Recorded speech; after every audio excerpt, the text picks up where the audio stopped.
action let's go 추억 건물을 찾으러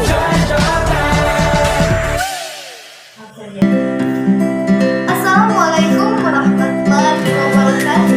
Di sini kita akan mempelajari tentang zaman praaksara dan masa praaksara. Dan di sini teman-teman akan tahu apa itu praaksara. Yuk simak video berikut. Masa praaksara digunakan untuk menyebut suatu masa ketika manusia belum mengenal tulisan. Masa ini selalu dikaitkan dengan kehidupan manusia yang primitif dan masih bergantung pada alam. Kehidupan zaman praaksara adalah kehidupan pada masa di mana catatan sejarah tertulis belum ada.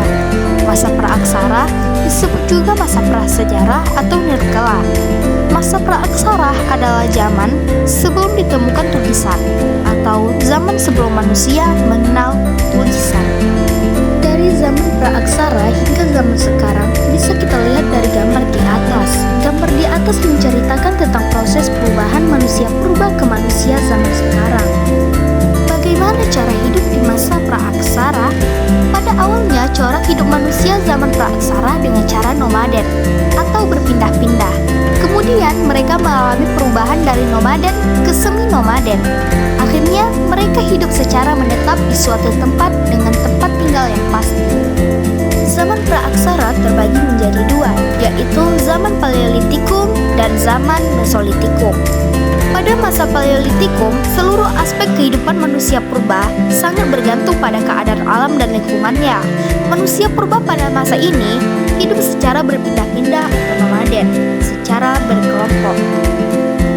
Jumlah anggota kelompok biasanya ditentukan dari besarnya hasil buruan, baik buruan tanaman maupun buruan hewan.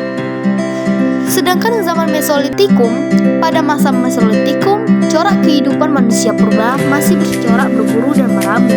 Namun, terdapat beberapa kelompok yang mampu menanam sayur dan buah, atau hortikultura, secara berpindah-pindah.